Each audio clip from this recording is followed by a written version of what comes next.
And if you turn to page 12, the most vital ingredient for a fulfilling life. See, there are many attributes a successful person can have. Money, respect, loving family, lots of friends. But none of those guarantee fulfillment, do they? How many people do you know that have all of the above and are still on antidepressants? Or still chasing the next rabbit?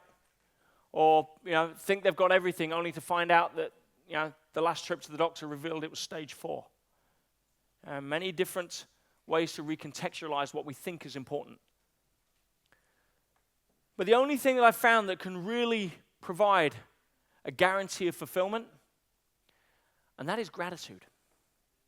Gratitude. So, why gratitude?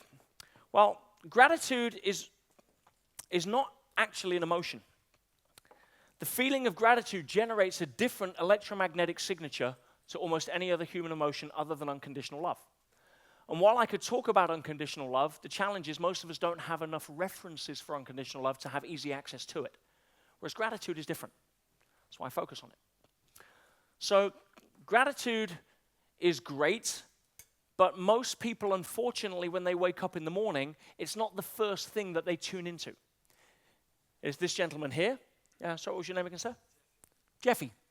Yeah, so Jeffy's grateful for the fact that he's alive.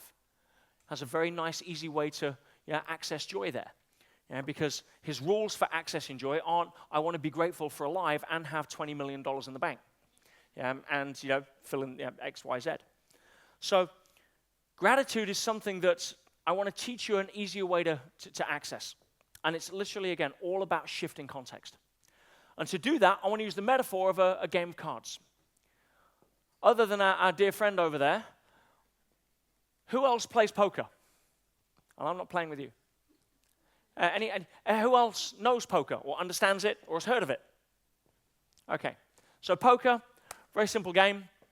Essentially, the cards are dealt. There's many different types of poker, but essentially, the cards are dealt, and whoever has the best hand at the end of the game wins the pot. Pretty much it, in its simplest form.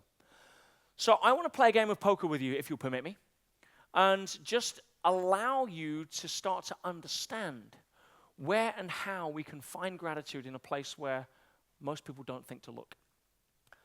So the first thing I want to do is to take a deck of cards here on the stage, and I'm going to have this deck of cards is going to be 5,000 cards. And each one of these cards represents a generation in human history. If we take an average of 100,000 years of human existence stroke civilization, its most basic form, if we go back from right in through Neanderthal through to Homo erectus into Homo sapiens, we stand at the foot of evolution of, let's call it, forget the 2 million years, but let's just say approximately 100,000 years of human civilization. Let's use that as a number. If we take an average generation of 20 years, that would produce 5,000 cards, would it not?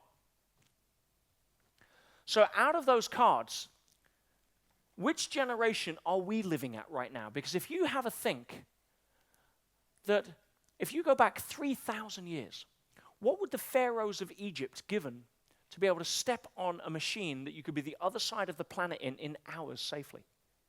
What do you think they'd have given for that? What would they have given? Like kingdoms, right? Wealth beyond your dreams. 2,000 years ago, what would the Romans, especially in this country, given for a JCB and a tower crane? Right? 500 years ago, hot running water on demand. 200 years ago, antibiotics. 100 years ago, if you'd have told your great-grandparents, or even your grandparents 50 years ago, that you could have a little device the size of your hand, and they could talk to their parents, their grandkids, anybody on the other side of the world in real time, at will, they'd have thought you were living in some fantasy land. 20 years ago, if you'd have even contemplated the fact that you could pick up that little device out of your pocket, ask it almost any question, and have some level of answer. Unbelievable. We are living in a time in human history, my friends, that our ancestors have dreamed about for 100,000 years. that have looked up at the sky in a cloud and wondered what it would be like to once, maybe just once, have the option, the opportunity to look at a cloud from the other side. What would it look like? Would it look like any different? To go to places that they've only heard rumors about. To taste foods from places that they'd never see in their lifetime.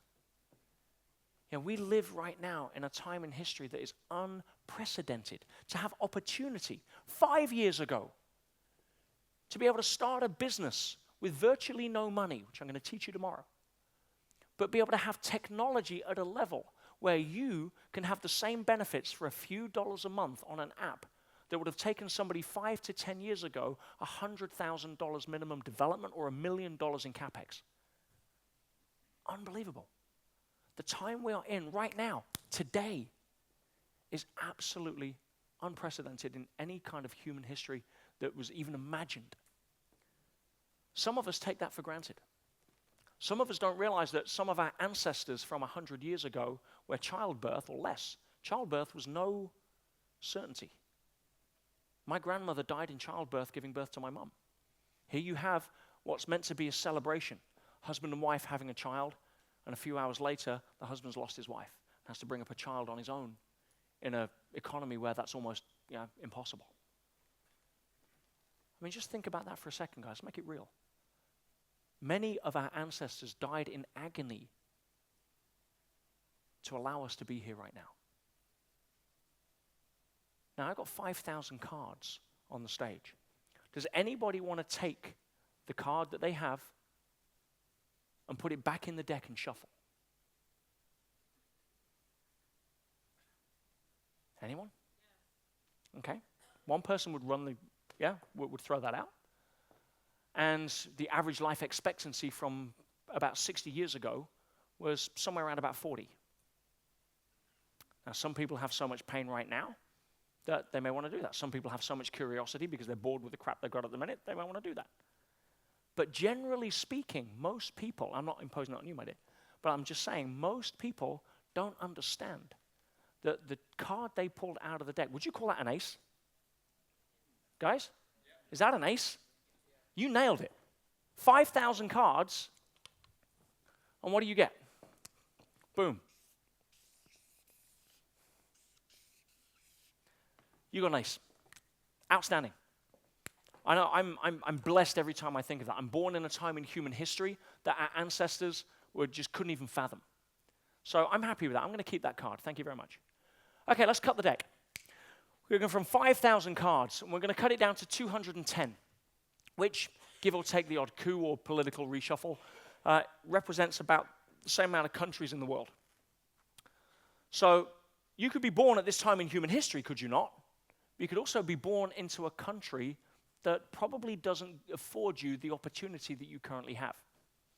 Could be Sierra Leone, Afghanistan, other politically or religiously suppressed cultures that are predominantly in poverty.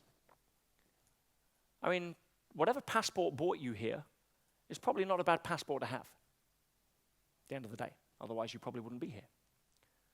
Okay, so 210 cards. Anyone want to put their passport back in and shuffle? No takers. Fair enough.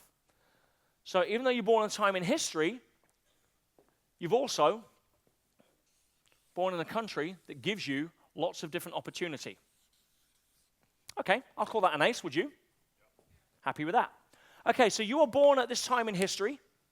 You are born into a country that affords some level of economic freedom, stability, and opportunity.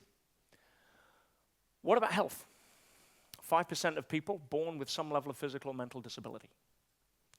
What if you were born in a way that couldn't allow you to afford this opportunity right now?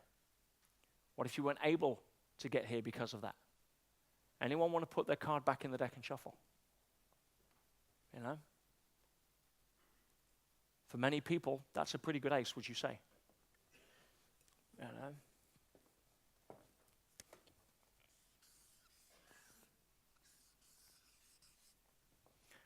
Okay, so you've been born at a time in history that our ancestors have been dreaming about. You've been born into a country that offers you economic, social, political, religious freedom and opportunity.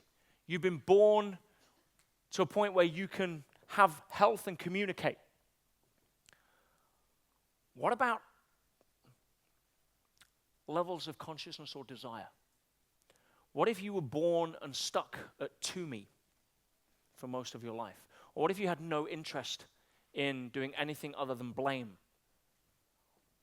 Every single one of you are here because you have been compelled to come to try and move forward to become a better version of yourself, correct? Not everybody has that desire. In fact, many people, unfortunately, don't have this. That's why 5% of the world owns the world. And many people stay as a victim. You guys have something over there. Anyone want to put their card back in and shuffle that one? You see, I could keep going. I could cut the deck and cut the deck and cut the deck. Yeah.